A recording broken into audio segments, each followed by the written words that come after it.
So let's get this started. And y'all know what it is. Saved don't mean solved. This is my podcast, right? With J.R. Newsom. I'm back in this thing, man, straight up. So I'm doing audio recording and I'm doing video. I'm kind of on separate software applications. But anyway, I'm going to jump on into what I want to be talking about. You see the title. The title is Protect Women, and that's what I'm going to be talking about. I was really inspired for this title after watching a content creator.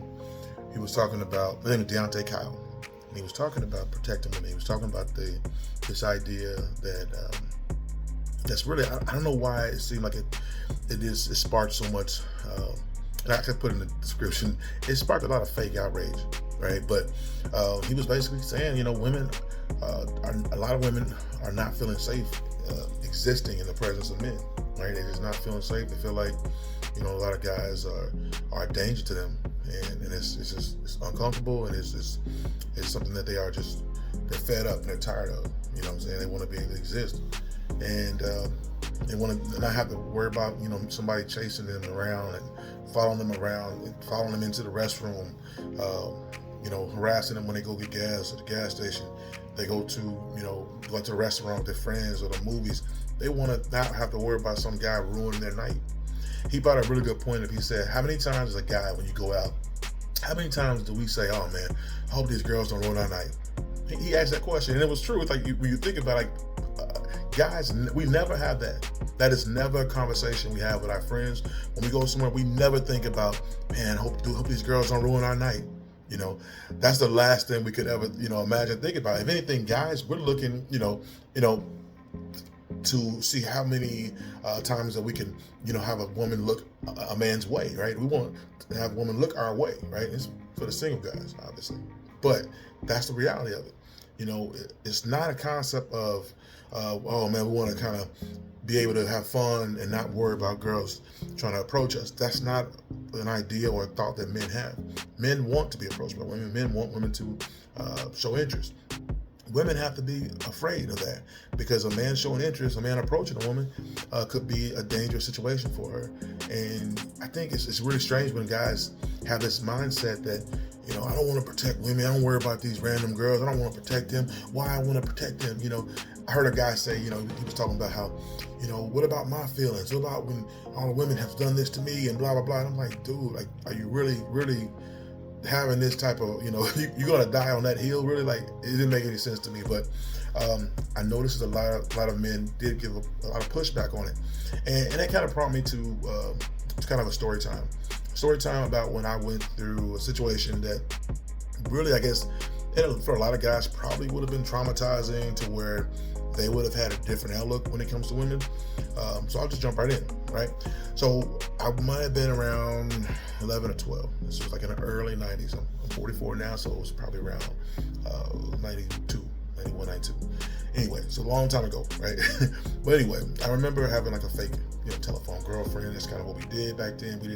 There's no social media, no internet, none of that for regular people. So telephone was the thing, right? You get a girl's phone number, you talk to her on the phone, and you just have this little happy feeling of being able to say you got a telephone girlfriend.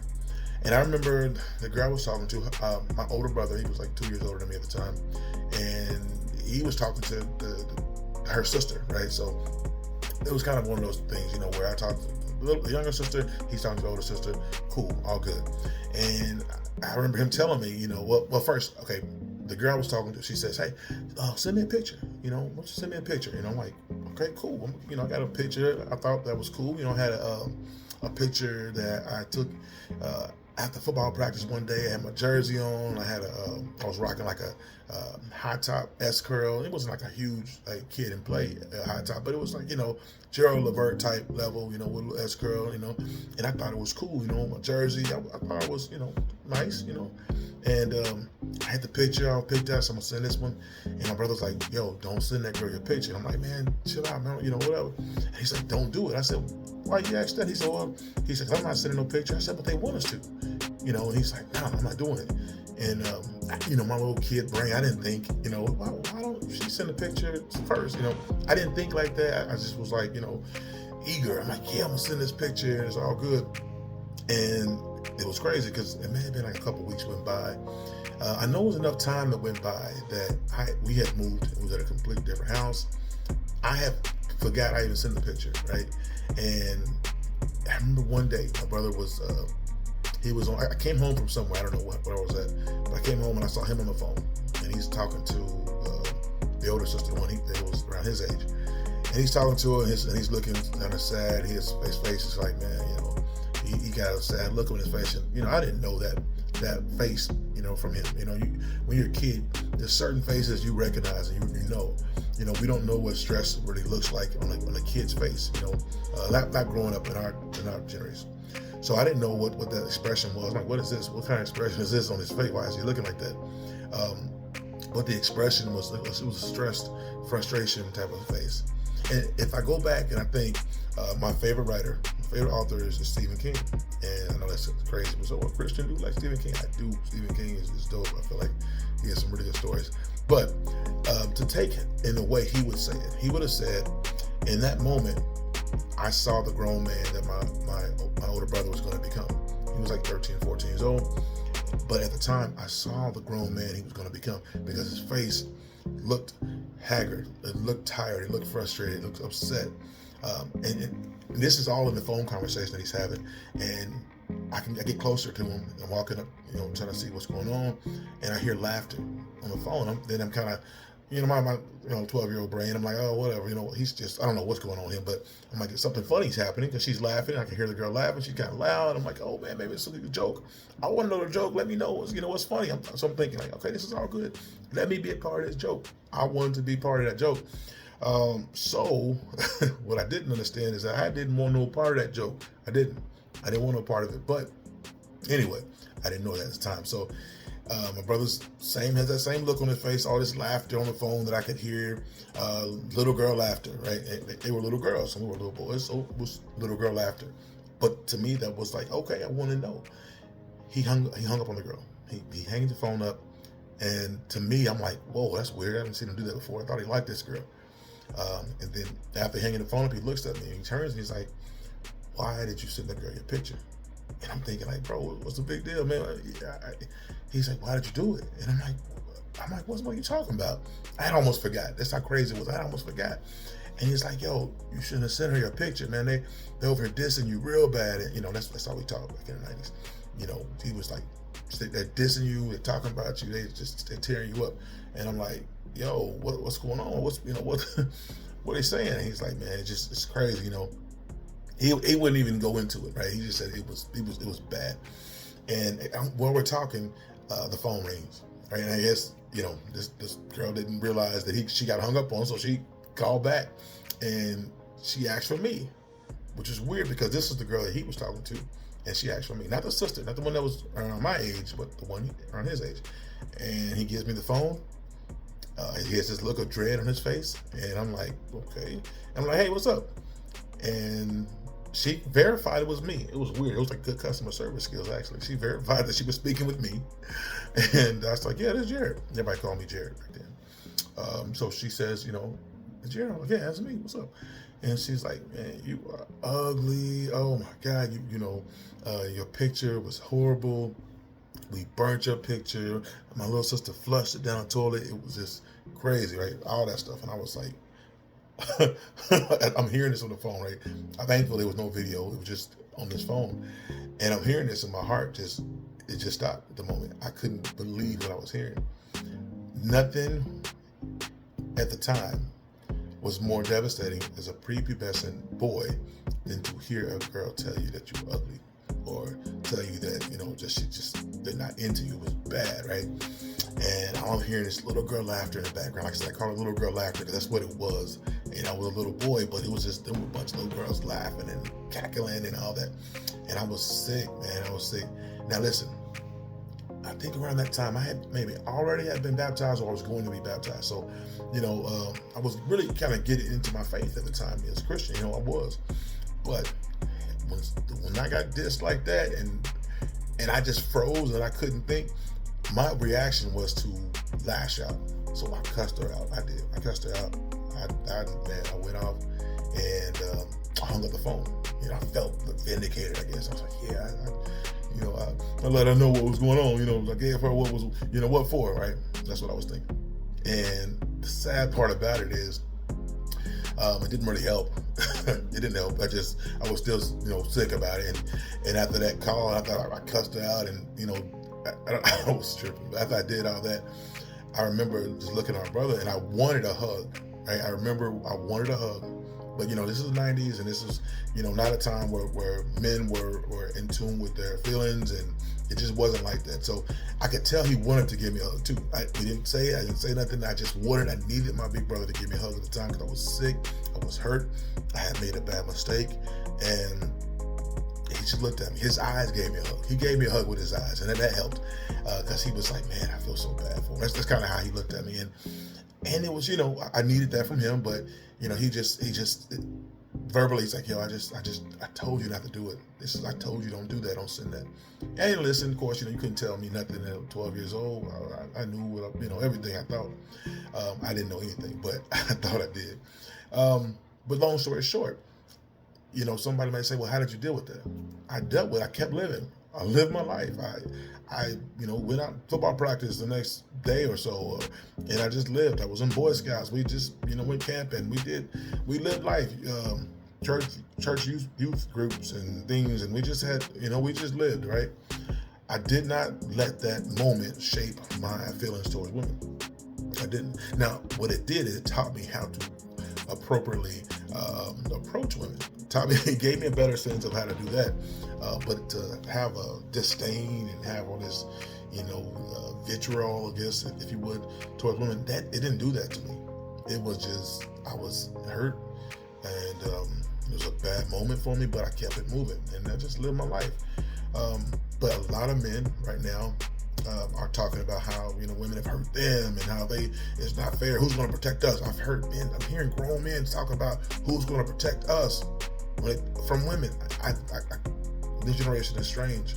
It's strange. And I can't even say the generation. It's even older grown men, around my age, I've heard acting like, protecting women is a weird thing. But see, my thought process is, like I said, the way I was able to move on in life and keep living and not have this disdain for women, that's a part of a natural development, right? And I think that, when you develop as a person, as an adult, you learn that, you have things that happen to you, but a lot of times you got to keep moving, and that's not happening nowadays. It seems like there are a lot of men, they're attacking women, they're hurting women. If they get rejected, they don't respond well. In fact, they respond like I did, like a child.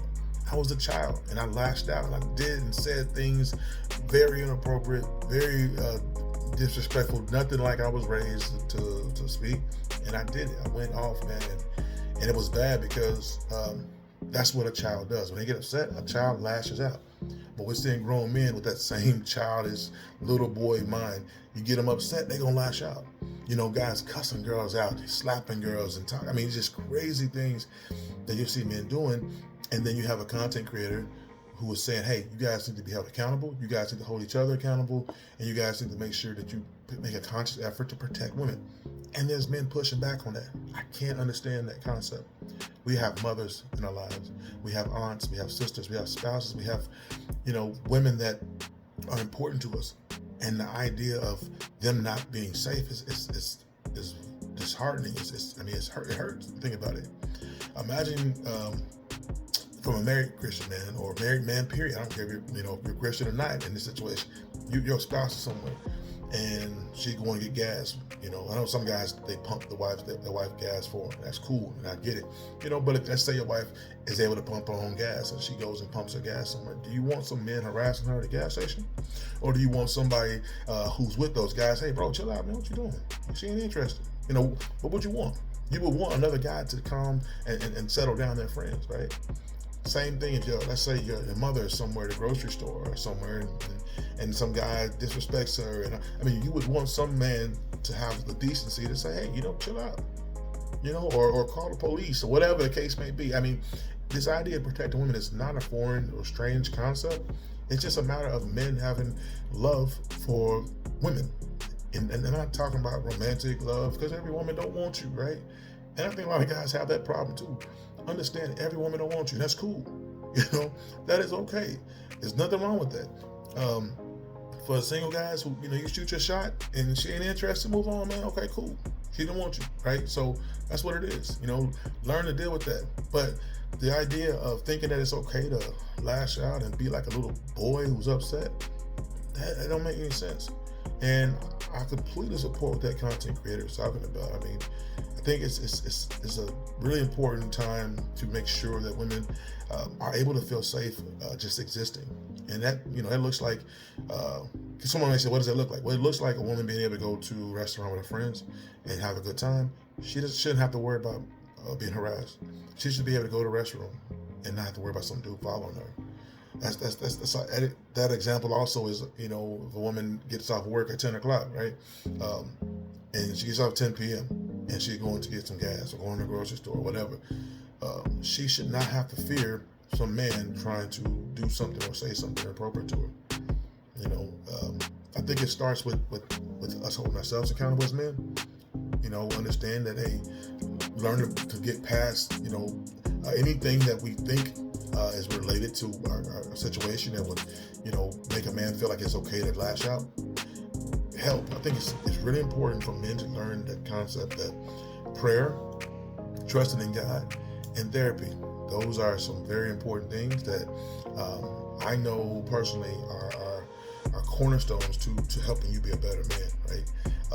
Anybody who tells themselves they're a good person and I'm all this, you really need to do some soul searching, because we all should be trying to be the good people that we can be, right? We're not finished products. So, there's a lot of men that have a lot of unresolved issues that really kind of cause so much of this back and forth, this banner, or like back in the 90s, we called it beef, right? A lot of guys have beef with women. They have actual beef with women, and there's a lot of unresolved issues, right? Those are issues that are deep rooted, and I think it's important to make sure those things get addressed so that you can, as a man, live in society and function without seeing women as an adversary, right? I think it's important for us to look at women and see them as, like our sister or our mother or like our spouse or our aunt. We should see them as important parts of society, the critical pieces that make this world go, right? The world could not go without women. It just couldn't. The world would fall apart completely without women. And I feel like more men need to understand that, and more men need to understand that no one's asking you as a guy to go stand in between some killers who, you see them tatted up and they got you can see the gun on them, or you see the gang banging flag tattoo or whatever. No one's telling you to stand in the middle of that and lose your life. But sometimes a simple phone call, you can call 911. If you see something, right, call 911, man, help that woman out, right? Whatever you got to do, make sure you stay safe, but at the same time also think about her safety, because you will want someone to do the same for a woman you care about. The last thing I will say about this is, this is the last thing. I'm not going to address, I didn't want this to be addressed directly towards women. I wanted this to be addressed mainly towards men so that we can improve and be better. But this part I will address to women directly. Women, if you have a man in your life that has a problem with the idea of protecting women, you may be with an abuser. You may be with a guy who's an abuser if he has an issue with the concept of protecting women. No man should have a problem with that. Period. I'm sorry. No man should have an issue with it, because protecting women should be second nature. It should be a natural thing. Any guy who gives pushback to that, he's probably an abuser. And if he hasn't done it yet, he's going to do something at one point to you. So I would say, women, please be safe out there. Understand that all men are not like the savages that are running around, stalking and talking crazy and lashing out. All men are not little boys, but there are a lot of little boys in adult costumes running around. God bless. Hope you all are safe. Hope everybody hear my voice is safe, and y'all can be blessed, and y'all trust in God through all your ways and everything that you think of. Peace.